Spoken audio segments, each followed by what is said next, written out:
સત્સંગ કેને કહેશો તમે? તમે અત્યારે બેઠા ને બધા સત્સંગમાં બેઠા, પરમાત્માની કથામાં બેઠા છો. પરમાત્માની કથા ક્યારે મળે? માનસ ચરિત્રની અંદર પહેલા લખ્યું છે, રામાયણ ખોલીને જોઈ લેજો. બાલકાંડમાં લખ્યું છે, બડે ભાગ તનુ મનુષ્ય તન પાવા, કે તમે જન્મ જન્મના પૂર્ણ કરો ને ભાઈ, ત્યારે તમને મનુષ્ય અવતાર મળે. તો એ મનુષ્ય અવતારમાં આપણે કરીએ શું? તો કે લઈએ ના દઈને, દેખીએ ના મૂકીને. કેટલા જન્મોના તમે પૂર્ણ કરો ત્યારે તમને મનુષ્ય અવતાર મળે. તો એ જન્મમાં શું કરીએ છીએ આપણે? કેવલ માયા, સ્વાર્થ, મતલબ, આ સિવાય કોઈ આપણા જીવનમાં છે નહીં. ઉત્તરકાંડમાં રામાયણમાં પાછો એનો જન્મ, એનો જવાબ આપી દીધો, સકલ પદાર્થ હે જગમાહી, ભાગ્ય વિના નર પાવત નાહી. કે આ જગતમાં જેથી સતયુગમાં કઈ નહોતું ને એટલી અત્યારે કળિયુગમાં સુવિધા છે. આગળના માણસો હાલી હાલીને જાત્રા કરવા જતા, અત્યારે આપણે પ્લેનમાં જાય છે. ભાઈ આપણા વડવાને પૂછી જોજો, 6 મહિના હાલીને જાત્રા કરતા ને પગપાળા, અત્યારે પ્લેનમાં જાય. તો એ સતયુગ હારો હતો કે કળિયુગ હારો? સતયુગ ની અંદર ગામડા ગામમાં એક કુવો હોય ને આખા ગામની બૈરાઓ અહીંયા પાણી ભરે. અત્યારે ઘરે ઘરે ધબધબાટી બોલાવે. જો હવે સતયુગ હારો કે કળિયુગ હારો? 13 માણસ ગાડાઈ ન જડતા, 12 ગામ જાય. અત્યારે 2 મિનિટે જેમ જુઓ ઘરે ઘરે. કેટલો કળિયુગ સહેલો છે, હા છે ને? કહેવાનો મારો મતલબ ઈ થાય છે કે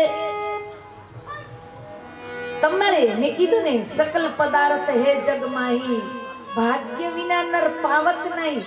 તમારે ત્યાં માની લ્યો કે 10 ફેક્ટરીઓ છે, 50 લાખની નહીં, કરોડની ગાડી તમારી પાસે છે, પણ તમને પેરાલિસિસ નો હુમલો આવ્યો અને તમે એ છે ને એ આસન ઉપરથી ઊભા નથી થઈ શકતો, તો 10,000 નો ડ્રાઈવર ગાડીમાં મોજ ન કરતો હોય. ગાડી તમારી, રૂપિયા તમારા, મોજ કોણ કરે? કે 10,000 નો ડ્રાઈવર કોણ કરે? 10,000 ડ્રાઈવર. કારણ કે છે તમારી ગાડી, મહેનત તમારી, મેળવું તમે, પણ ભાગ્યમાં તમારા નથી. ભાગ્યમાં ઓલા ડ્રાઈવર છે. અને બીજો પણ પ્રશ્ન તમને હું કહીશ કે તમારે ત્યાં મીઠાઈની દુકાન છે, 50 નોકરો કામ કરે છે, ડોક્ટરે કહી દીધું ડાયાબિટીસ હડવાની મનાય, ઓલા મજૂર બિચારા મોજ ન કરે? હે? એટલે કીધું છે મેં, એનો પ્રશ્નનો જવાબ તમને આપ્યો કે સકલ પદાર્થ હે જગમાહી, પણ ભાગ્ય વિના નર પાવત નહીં. તમારું છે પણ તમારા ભાગ્ય વિના તમે એને સ્પષ્ટ નહીં કરી શકો, અને તમે ખાઈ પણ નહીં શકો અને ખવડાવી પણ નહીં શકો. વિચાર કરજો, છે બધું, પણ તમારા જેટલું ભાગ્યમાં લખ્યું છે એ જ તમને મને પ્રાપ્ત થશે. બાકી પાછળ દોડવાથી કે કોકની ઈર્ષા કરવાથી કાંઈ મળવાનું નથી. અને બીજું કે સત્સંગ. સત્સંગ એટલે શું? હવે તમને સીધી સાદી મારી ખુદ ભાષામાં સમજાવી દઉં કે પાણી ડોરું હોય, ઘરમાં કામ કરેલું, કચરા બચરા કાઢેલું, તેમાં તમારું મોઢું બતાય? ન બતાય. ચૂલા ઉપર પાણી ઉકળતું હોય તમારું મોઢું બતાય? તો પછી દરિયો મોજા મારતો હોય તમારું મોઢું બતાય? ન બતાય. તો હું ઈ કહેવા માંગુ છું કે તમે અહીંયા સત્સંગમાં બેઠા છો, તમારું મન જો મેલું હશે ને તો આ સત્સંગ કે કથા નહીં સમજાય. બીજું, તમારું મન ઉકળતું ન હોવું જોઈએ કે મારે આમ કરું તું, મારે આમ થઈ ગયું, મારે ફલાણું, જીવ બળે, ઘરે શું થશે, આવું મન ઉકળતું હશે ને તો આ સત્સંગ નહીં સમજાય. ત્રીજું કે મન તમારું મોજા નો મારવું જોઈએ. આજ મારે અહીંયા જવું હતું, હું મંડપ નીચે આવીને બેસી ગઈ, આજ આવું મોજા નો મારવું જોઈએ તમારું મન, તો તમને સત્સંગ નહીં સમજાય. આ 3 વસ્તુ હશે ને તો સત્સંગ નહીં સમજાય. મન મેલું ન હોવું જોઈએ, મન ઉકળતું ન હોવું જોઈએ, અને ત્રીજું કે મન મોજા પણ મારવું ન જોઈએ. આ 3 વસ્તુ હોય તો સત્સંગ શું? કોઈ વસ્તુ નહીં સમજાય. એટલે સત્સંગનો કેટલો મહિમા છે એ હું તમને પહેલા જ સમજાવી દઉં છું કે આગળના જમાનામાં એવું હતું કે તમારે કે તે બેનો દીકરીઓ તમારે પણ કંઈક વ્યવહાર દેવા લેવાનો હોય ને, એમાં મારે સાધુ હજી આજની તારીખમાં સાધુ સંતને પણ એવો વ્યવહાર હોય છે. એક સાધુથી એક સાધુ જાય, પણ સતયુગમાં એવો વ્યવહાર હતો. અત્યારે કળિયુગમાં તો એ જે ભેટ પૂજા આપે અમે આપી દે, ઈશાલ આપી, એવો વ્યવહાર અમારા સાધુ. પણ આગળ સતયુગમાં એવો રિવાજ હતો કે એક ઋષિ મુનિ ત્યાં એક ઋષિ મુનિ જાય એટલે વિશ્વામિત્રને ત્યાં વશિષ્ઠ ઋષિ પધાર્યા, તો વશિષ્ઠ મુનિએ 10,000 વર્ષની તપસ્યાનું પુણ્ય પ્રદાન કર્યું. એકવાર વશિષ્ઠ મુનિ વિશ્વામિત્રને ત્યાં પધાર્યા, ત્યારે એને કીધું એક ઘડીના સત્સંગનું પુણ્ય આપ્યું. એટલે વશિષ્ઠ ઋષિ કે મેં આને 10,000 વર્ષની તપસ્યાનું પુણ્ય આપ્યું અને મને ખાલી એક ઘડીના સત્સંગનું પુણ્ય આપ્યું છે. આ યોગ્ય ન કહેવાય. ઘણા સમય સુધી આશ્રમે જઈને બોલાવે ને એમાં કોઈ સંમેલનમાં ભેગા થયા, બાપજી કેમ નથી આવતા? એ કે મેં તમને 10,000 વર્ષની તપસ્યાનું પુણ્ય આપ્યું, તમે મને ખાલી એક ઘડીના સત્સંગનું પુણ્ય આપ્યું, તમે મારો વિવેક ના કર્યો. ત્યારે કહે છે તો આનો ન્યાય કે ઘર કેની પાસે કરાવશું? ચાલો માં ધરતી પાસે ગયા. માં ધરતી ક્યાંમાં મારું કામ નહીં. બ્રહ્માજી પાસે ગયા કે મારું કામ નહીં, તમે જવું જ છે પાતાળમાં શેષનાગ પાસે જાઓ, એ તમને ન્યાય આપશે બેયને. આ બંને પાતાળમાં શેષનાગ પાસે ગયા અને પૂછ્યું કે ભાઈ મેં આને 10,000 વર્ષની તપસ્યાનું પુણ્ય આપ્યું, આને મને એક ઘડીના સત્સંગનું પુણ્ય આપ્યું, તમે પુણ્ય મોટું કોનું? શેષનાગ કે તમને બંનેને જવાબ આપું, પણ મારી એક શરત છે. શું? મારા મસ્તક ઉપર જે પૃથ્વી છે ને એને આગળના જમાનામાં ઘડી ભર કહેતા નથી, તમારી મિનિટ આવી ગઈ, એ ઘડી ભર લઈ લો કે મારા મસ્તક ઉપરથી, એટલે તમને બેન જવાબ આપી દો. ત્યારે 10,000 વર્ષની તપસ્યાનું પુણ્ય કહી અને વશિષ્ઠ મુનિ કેવા લાગ્યા કે હે માં ધરતી, મેં આ વિશ્વામિત્રને 10,000 વર્ષની તપસ્યાનું પુણ્ય આપ્યું, તો આપ શેષનાગના મસ્તક ઉપરથી ખસી જાવ. ધરતી ખસ્યા નથી. ત્યારે વિશ્વામિત્રે કીધું કે માં, મેં એને સાચા દિલથી એક ઘડી સત્સંગનું જો પુણ્ય આપ્યું હોય ને માં, તો આપ શેષનાગના મસ્તક ઉપરથી ખસી જાવ. અને માં ધરતી ખસી ગયા અને ત્યારે આ સાખી લખી, એક ઘડી આધી में है पुनिहार, तुलसी संगत संत की कटे कोटि अपराध.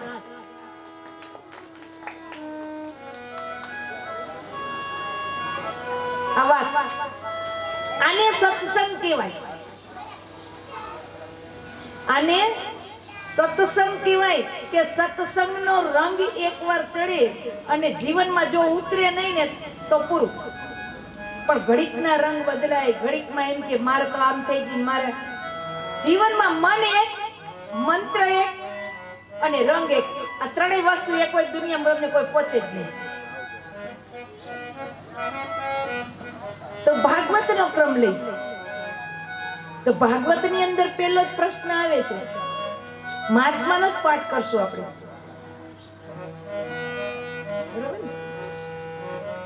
તો આ સત્સંગનું તમને કીધું, કથાનું.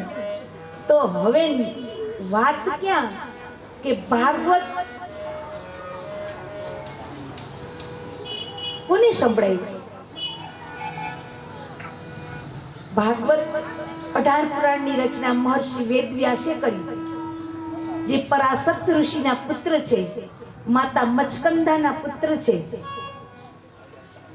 પરાશક્ત ઋષિના પુત્ર છે મહર્ષિ વેદવ્યાસ. આ વેદવ્યાસે 18 પુરાણોની રચના કરી. ત્યારે એના મહાત્માની અંદર બતાવ્યું છે કે એક બ્રાહ્મણ કન્યા હતી જેનું નામ ધુંધલી હતું. એના પતિનું નામ હતું આત્મદેવ. બ્રાહ્મણ હતા જાતિના. આત્મદેવ બ્રાહ્મણ બહુ સીધો સાદો માણસ હતો અને ભક્તિ પરાયણ હતો. એટલી જ એની પત્ની કુલટા હતી. ઘણા વર્ષો થયા આત્મદેવને ત્યાં સંપત્તિ ઘણી, પણ કોઈ સંતાન નહીં. તે આત્મદેવ એક વખત ભગવાનના ઉપાસના કરી. કોઈ ઋષિ મળ્યા, એને કીધું લ્યો આ ફળ, આના દ્વારા તમારે ત્યાં સંતાન થશે. કઈ વાંધો નહીં. આત્મદેવ આવ્યા ઘરે, એની પત્નીને કીધું કે આ ફળ દ્વારા આપણે ત્યાં સંતાનની પ્રાપ્તિ થશે. તો ઈ જમાનામાં એવું તો થોડું હતું, પણ અત્યારે 150% છે. ઈ જમાનામાં ખાલી 2% હતું કે ડિલિવરી આવશે, બાળકને મોટું કરવું એને બહુ તકલીફ વાળું કામ છે. તો હવે આ ફળ હું છે ને ગાયને દઈ દઉં. એને ઈ ફળ ગાયને દઈ દીધું. એમાં એની બેન એક દી આંટો મારવા આવી, એમના પેટમાં ગર્ભ. તેને એમ કીધું કે આત્મદેવ તો જાત્રાએ ગયા છે, તેથી આવે કઈ નક્કી નહીં, પણ તારે ત્યાં બાળક આવે ને એ તો મને આપી દેશે. ને આ બાઈ આત્મદેવ આગળ કે મારા પેટમાં બાળક છે કીધા રાખે. એમાં આ બિચારા જાત્રા કરવા વયા ગયા. આત્મદેવ આવ્યા હતા, એની બેનને ત્યાં સંતાન થયું હતું, એ આ બાઈ લઈ આવ્યા હતા. ને એમથી કાલે લે દીકરો સરસ. હવે આ બાજુ ગાયને પણ જન્મ થયો, પ્રસૂતિ, ગાયની પ્રસૂતિ આવી. એનું નામ પડ્યું ગૌકર્ણ. માણસ જેવું કાન ગાયના આવારું. અને જેને આ બેનનો દીકરો લીધો એનું નામ પડ્યું ધુંધુકારી. હવે માણસ કહે છે ને કે લાખ ગમે તેવું છુપાવો, જગતમાં એક કર્મ તમારું લોહી આ કોઈ દી છૂટું લે જ નહીં. દુનિયા છેડે જાઓ, એક તમારા કર્મ કોઈ દી છુપા ન રહે, એક તમારું લોહી છે ને એ કોઈ દી છૂટું ન રહે. ત્યારે આ ધુંધુકારી પણ મોટો થયો, ગૌકર્ણ મોટો થયો, કાશીએ ભણવા ગયો. અને આત્મદેવ ધુંધલી વૃદ્ધ ઉંમર થવા આવી, અને આ ધુંધુકારી મોટો થઈ ગયો, જુવાન. આખા ગામમાં બધાને પાપાચાર, ભ્રષ્ટાચાર ફેલાવે આવું કરતો. એક વખત તો ધુંધુકારી વેશ્યા ગમન કરે. એક દી વેશ્યાઈને કીધું કે તારી પાસે જેટલું ધન હોય એટલું લઈ આવી જા, પણ આ બધું લઈ ગયો. એની માં ના પાડતી હતી ધુંધલી, પણ એને ધુંધલીને પણ મારી અને જે કઈ સંપત્તિ હતી એ બધી દઈ દીધી. આત્મદેવ પણ વયા ગયા. હવે બધી સંપત્તિ હવે લઈ લીધી, પછી કાઢી મેકા, પૂરું થઈ ગયું. તું કોણ ને હું કોણ? આ દુનિયા તો એવી છે સ્વાર્થી. હવે ઘણો સમય થઈ ગયો. પછી એક દિવસ આ વેશ્યાને અંતરાય આવતા એને પણ ધુંધુકારીને મરાવી નાખ્યો. એ પણ મરી, અને ઈ ધુંધુકારી મરી અને પ્રેત થયો. ઈ જ ધુંધુકારી મરી અને પ્રેત થયો. ગૌકર્ણ કાશીથી ભણીને આવ્યા. ત્યારે વાત સાંભળી માત પિતાની, ભાઈને દુઃખ થયું. ત્યારે ગૌકર્ણે પોતે કથા, ગૌકર્ણે પોતે એના ઘરમાં બેસી ભાગવતનું અધ્યયન કર્યું. ભાગવતનું અધ્યયન કર્યું. તેથી આત્મદેવ અને ધુંધલીનો ઉદ્ધાર થયો. પછી ધુંધુકારી ક્યાંય બેસી શકે એવું નતું. એક સાત કાતરી વાળો વાસ હતો, આ એમાં બેસી અને આ ધુંધુકારીએ કથા સાંભળી છે.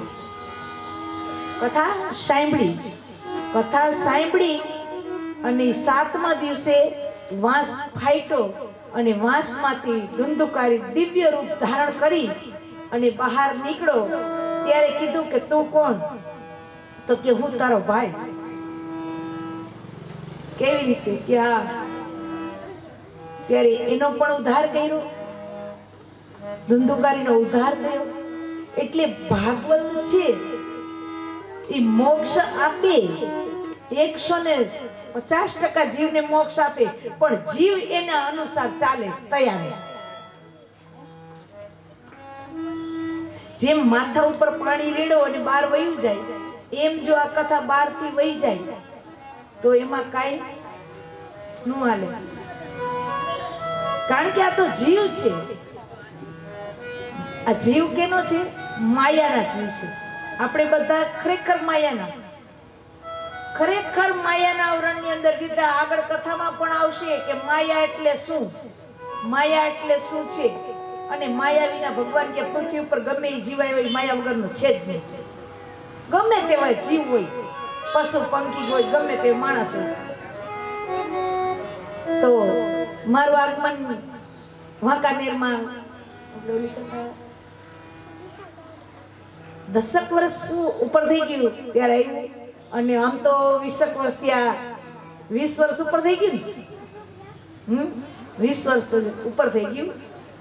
અને ના એમ તો 4-5 વર્ષ પહેલા અહીંયા દરવાજો નથી આપણો મેનોલો, અહીંયા પણ હતી શિવપુરાણની કથા. તો માયા છે એ મને તમને બેય દે. આડી તો આવે, તમને માયા જે આવે ને એમાં તમારો ઉદ્ધાર નથી. અમારે આડી જે માયા આવે એમાં અમારો ઉદ્ધાર છે. આટલો ફેર પડે. માયા ખરી દે પણ ફેર આટલો પડે. જીવડા રે જીવડા, માયાના જીવડા,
દુનિયા કેવી છે આપણે જાણીએ છીએ, જોઈએ છીએ, છતાં જો આપણે ન માયાને મૂકીએ તો આપણો વાંક છે, આ દુનિયાનો વાંક નથી.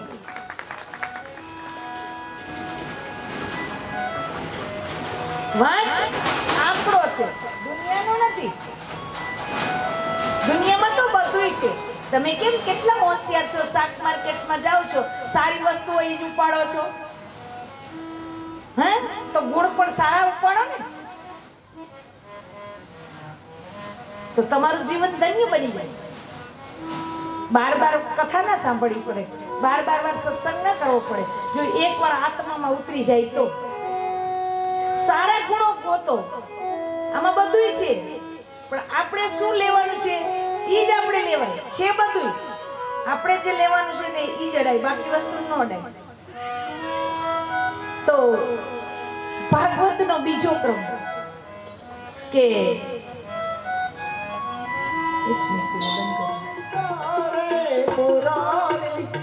નારાયણ વાસુદેવા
તો સુખદેવજી પરાશર ઋષિ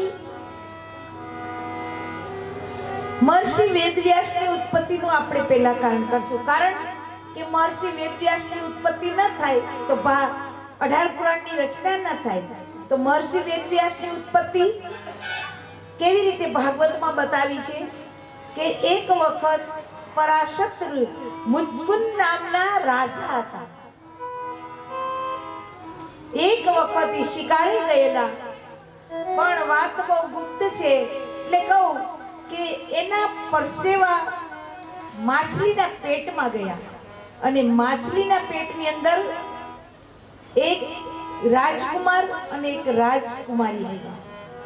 એક દિવસ એક મચ્છીમારના જાળની અંદર આ માછલી આવી ગઈ એટલે એને માછલીના પેટ ચીર્યા, તેમાંથી એક કન્યા અને એક પુત્ર ઉત્પન્ન થયા, જેનું કન્યા નું નામ પડ્યું મચકંદા અને જે પુત્ર હતા એનું નામ પડ્યું મચ્છવેદ.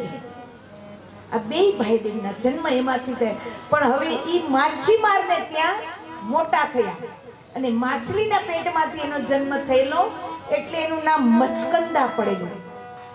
પણ જે રાજની કુંવરી એટલે એના શરીરમાંથી સદાય માછલીની વાસ આવતી હતી. એક વખત પરાશર ઋષિ યમુના પાર થવા માટે આવ્યા અને આ નાવિકની દીકરી છે માછીમારની. તો માછીમાર ઘરે જમવા ગયા હતા. તો આ મચકંદા નાવ લઈને બેઠી, પરાશર ઋષિ આયા કે છે કે મને પેલે પાર યમુનાને છોડી દો. ત્યારે આ મચકંદા કહે છે થોડી વાર ખમો, મારા પિતાજી ગયા છે જમવા, આવે. બોલે નહીં, મને મોડું થાય છે, મને મૂકી દો. એટલે પરાશર ઋષિને મચકંદાએ નાવમાં બિઠાવ્યા, નાવ ચલાવી અને નાવમાં બેઠા. એમાં પરાશર ઋષિ મચકંદા ઉપર મોહિત થઈ ગયા. ત્યારે મચકંદા કે ઋષિ તમે તો મહાન બ્રાહ્મણ કુળમાં જન્મેલા છો અને મારા શરીરમાંથી તો માછલીની વાસ આવે છે, તો તમને આવું કેમ તમારી દ્રષ્ટિ પડી ત્યારે ઋષિએ એના તપોબળથી એને કસ્તુરીની સુગંધની અંદર ભેળવી દીધી. પછી યોજનગંધા એનું નામ પડ્યું.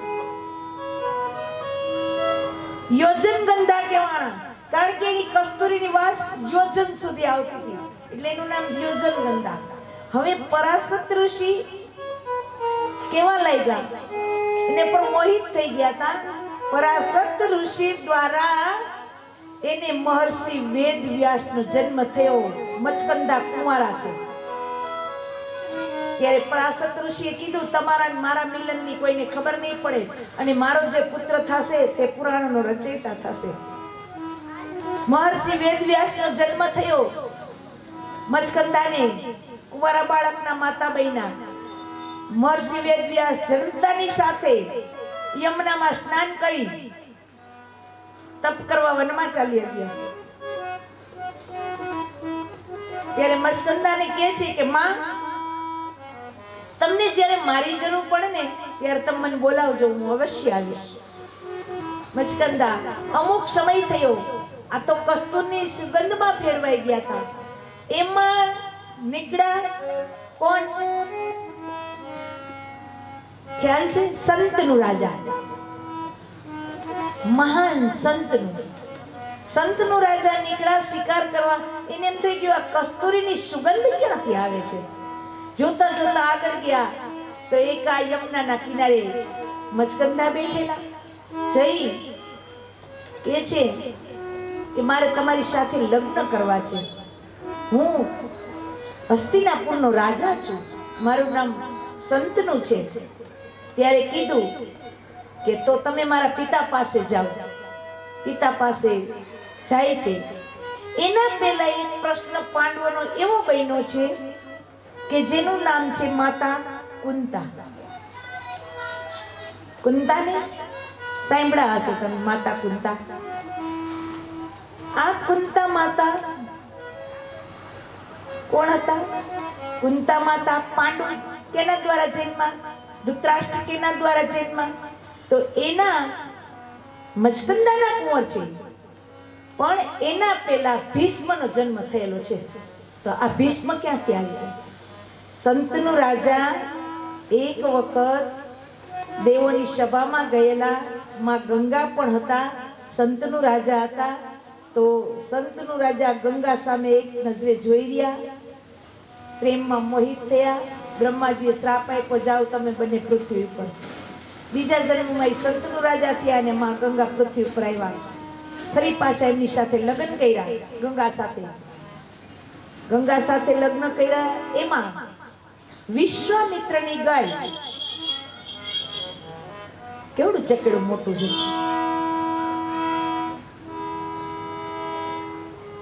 આ ફેરે મારી આગળ 5000 mm ની મેમરી છે. હવે જાઉં ને પાછી ઉપર ત્યારે 10,000 mm ની મેમરી આમાં નાખી ફિટ કરી દઉં. લખ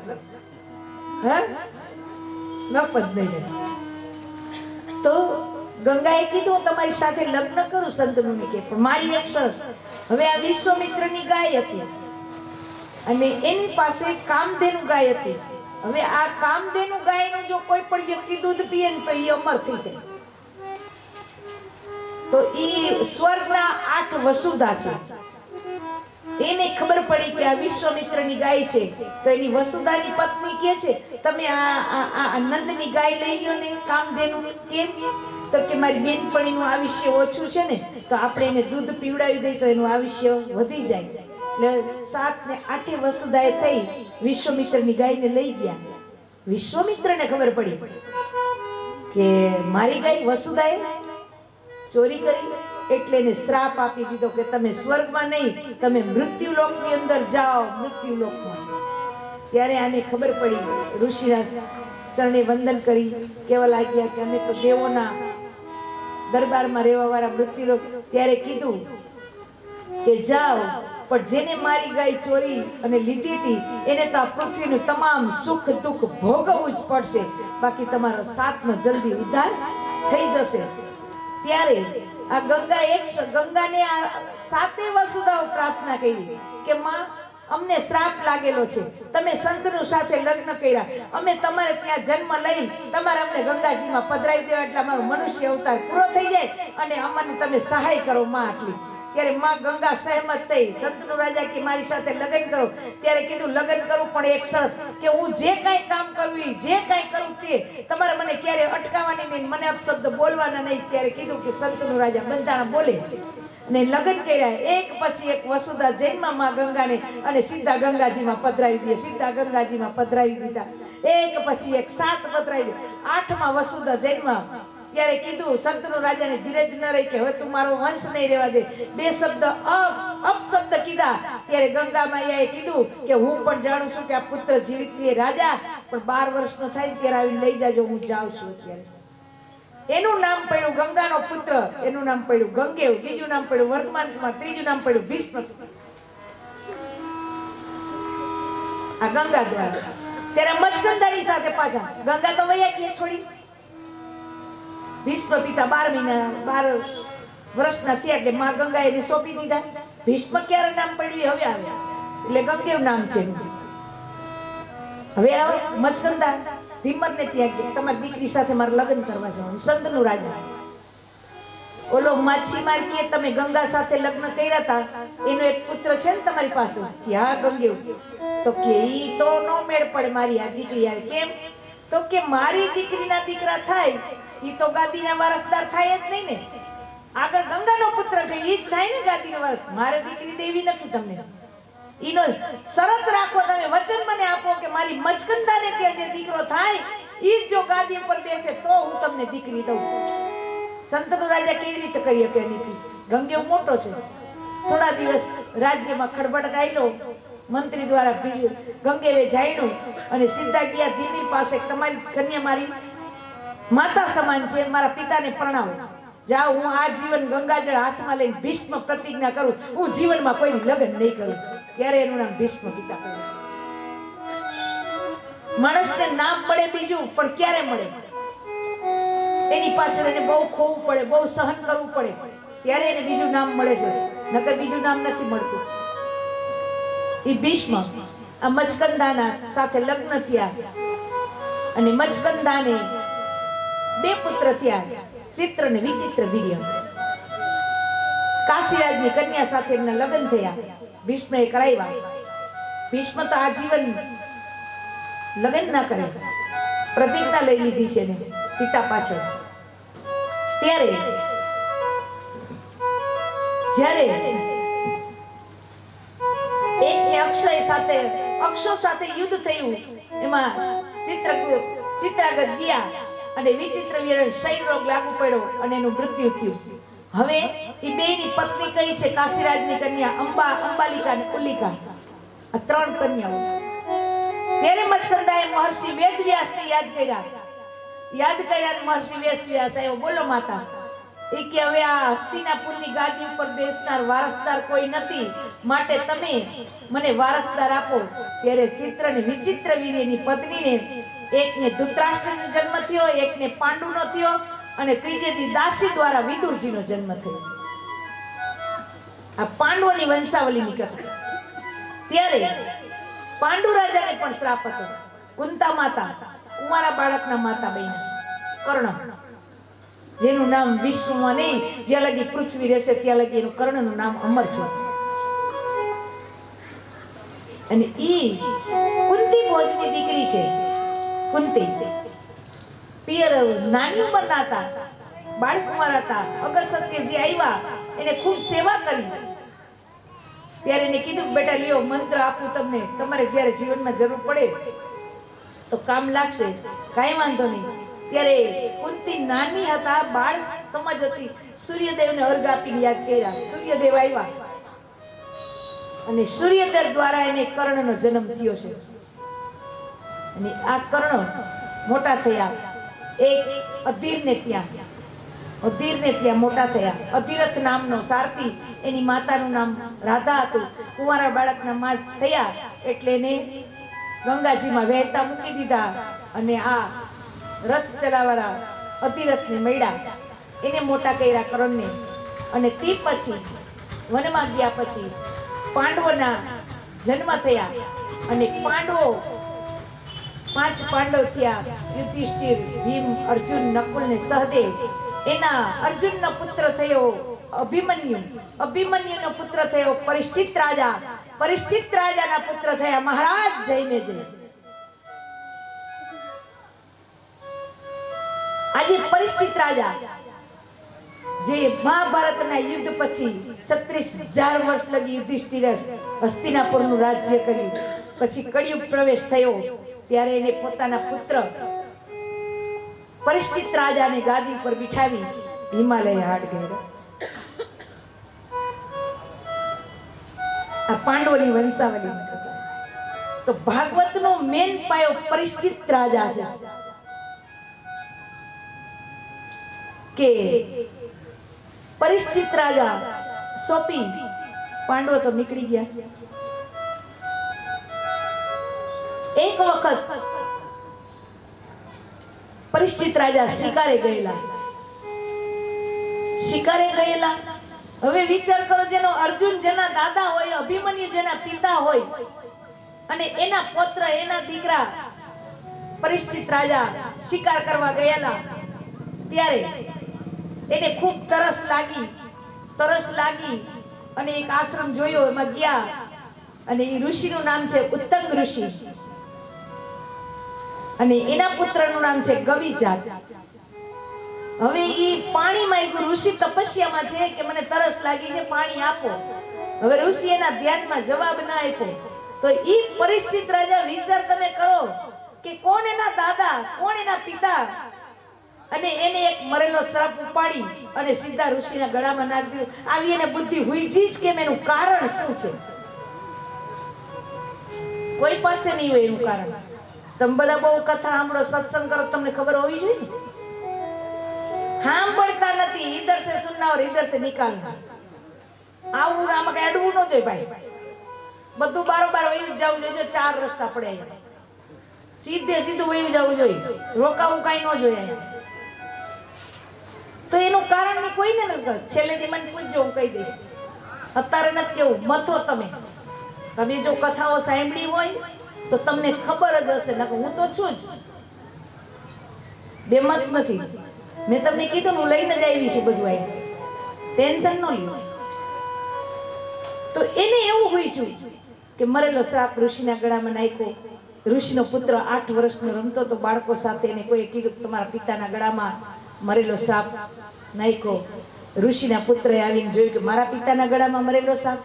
ત્યારે એને હાથમાં જળ લઈ અભિમંત્રિત કરીને કીધું કે મારા પિતાના ગળામાં જેને નાગ સરાપ મારાનો નાખેલો છે એનું 7 દિવસમાં તક્ષક નાગના નાગ કરડશે અને એનું મૃત્યુ થશે.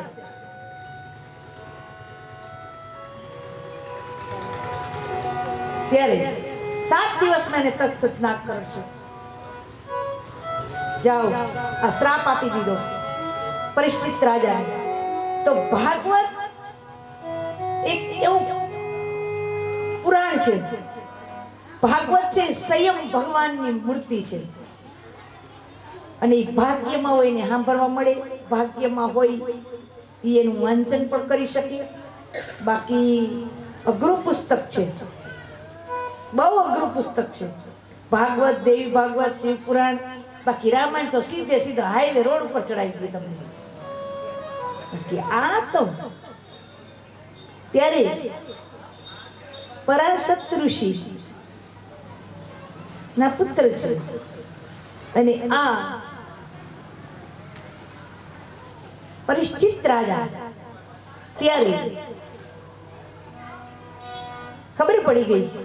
પણ આપણી સૌરાષ્ટ્રની ધરા જે છે માતાઓ, તમે જાઓ જે સૌરાષ્ટ્રની ધરામાં છે ને, હું જે કઈ કહું છું અભિમાન નથી મારામાં, મતલબ નથી, સ્વાર્થ નથી, પણ લગભગ હું પૃથ્વીનો છેડો જોઈ આવી છું. લગભગ જગ્યાએ પૃથ્વીનો જ્યાં છેડો પૂરો થતો હોય ત્યાં સુધી હું જઈ આવી છું. પણ ખરેખર આપણા જે આ ગુજરાત છે ને, એના સમાન ક્યાંય કઈ છે જ નહીં. હું તમને ચોખ્ખું કહું, જે આપણા આ ઇલાકામાં છે એવું ક્યાંય છે નહીં.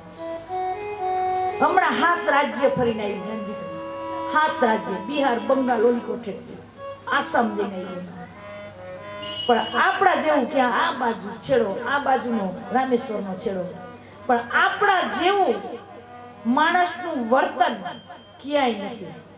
આપણા માણસો અહીંના માણસોને આવીને તમને પૂછે કે ભાઈ ફલાણાનું ઘર ક્યાં, તો તમે જવાબ તો દો ઓકે હમે માલુમ નહીં હે. બોલો હવે એને શું કેવું? હવે માલુમ નહીં હે. હવે એને કેવું શું? કઈ આઈડિયા ભાઈ કાંઈ કેમી નો કે હું નવો રેવાયો છું, બાજુમાં કોકને પૂછો ને એમે નહીં, હમે માલુમ નહીં હે. એક જ વાત. પછી જે આપણી સૌરાષ્ટ્રની ધરા છે, અને તમને કહી દઉં કે જેટલા સંતો ભક્તો થઈ ગયા ને એ આપણી સૌરાષ્ટ્રની ધરતી ઉપર થઈ ગયા છે. ક્યાં થઈ ગયા છે? સૌરાષ્ટ્રની ધરતી. જેટલા ભગવાને અવતાર લીધા ને એ બધાય આપણે સૌરાષ્ટ્રમાં લીધા. કોઈ વિદેશમાં જન્મ ન લીધો કે ભગવાને લીધો. ભાગવતમાં 24 અવતારની કથા બતાવી, પણ એક વિદેશમાં નહીં. રામ ભગવાન આવ્યા, કૃષ્ણ પરમાત્મા આવ્યા, વામનજી આવ્યા, નરસિંહ ભગવાન આવ્યા, હજારો કરોડો અવતાર ભગવાને લીધા, પણ એ તમામ આપણી આ ભારતની ભૂમિ ઉપર જ લીધા છે. કારણ કે ભારત દેશ છે ને એ ભક્તિનો દેશ છે, ત્યાગનો દેશ છે, સુરવીરતાનો દેશ છે અને દયાનો પણ દેશ છે. સમજી ગયો? આપણે ત્યાં બાજુ ત્યાં મહેમાન કોકાઈ હોય ની ઘરે ન હોય તો આપણે આપણા ઘરમાં બોલાવી એને પાણી ચા ને એવું પીવડાવી. કારણ કે આપણી ભૂમિની આ ભૂમિ છે, તપોભૂમિ છે આપણી. નહીતર તો કેસે આ આપણે ઓલો કહેવત છે ને, ઓલું ગાય છે ભજન કેવું, એ જીતારા આંગણિયા એ પૂછીને કોઈ આવે રે, આવકારો મીઠો આપજે.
તો કે મહારાજ અત્યારે તો રાત છે, ઈ તો દી હોય તો આવે. તો હું તમને એમ કહું છું કે તમારા દી હોય ને હારા તો કોક તમારી પાસે લેવા આવે, નકર કોઈ ન આવે. એટલે કીધું છે એ માનવીની પાસે કોઈ એ માનવી નહીં આવે, એ જી તારા દિવસ એ જોઈને દુખિયા આવે. તારો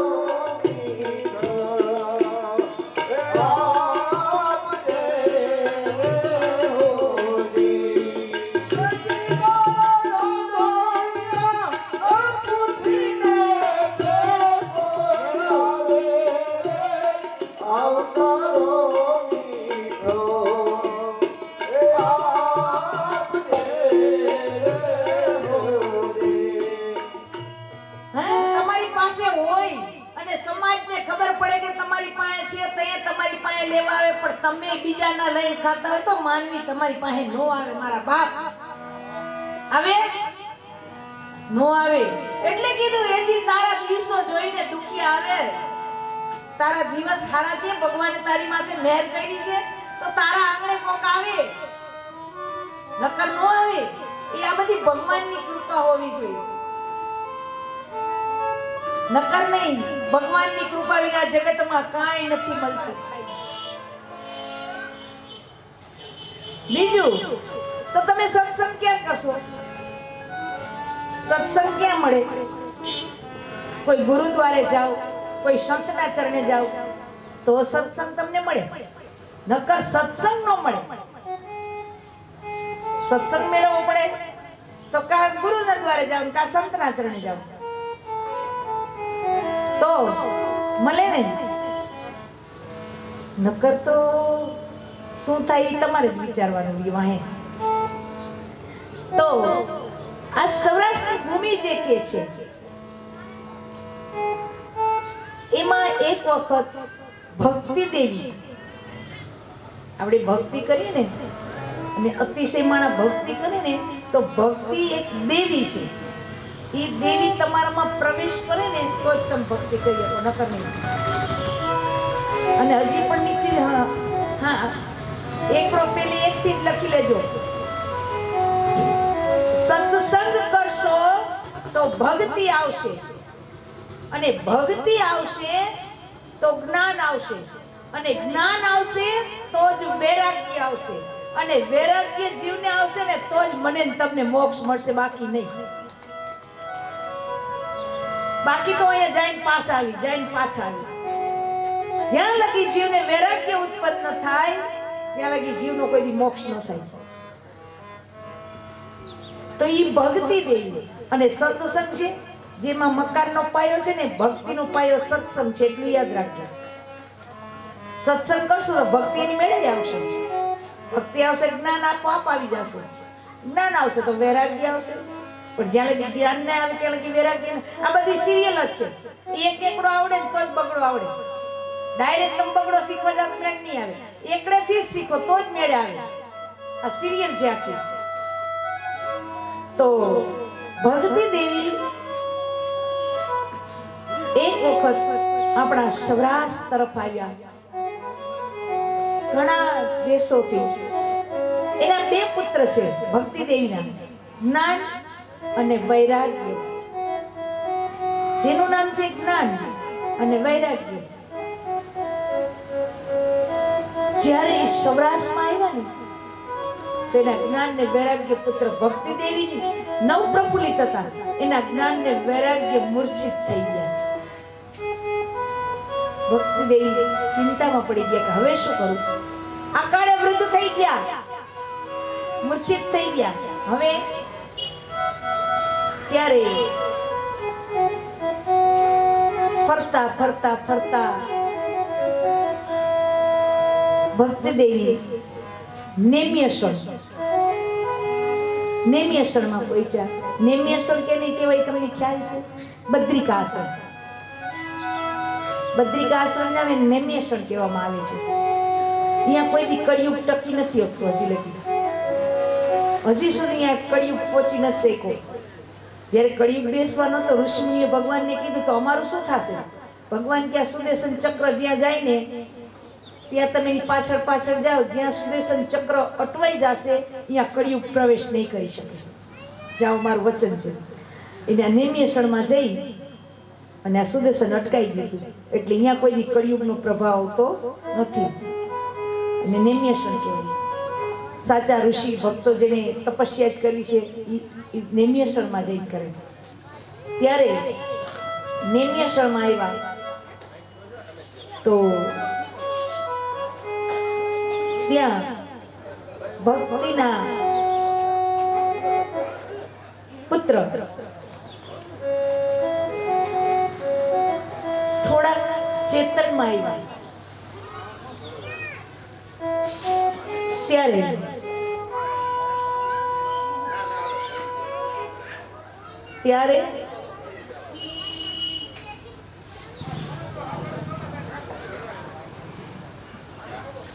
ત્યાં નારદજી આવ્યા. ભક્તિ દેવીને જોયા. બોલે, તમારી આ દશા? બોલે, નારદજી, હું સૌરાષ્ટ્રની યાત્રા કરીને આવી છું. ઘણી દૂર સુધીની યાત્રા કરીને આવી, પણ મારા જે પુત્ર છે અકાળે વૃદ્ધ થઈ ગયા.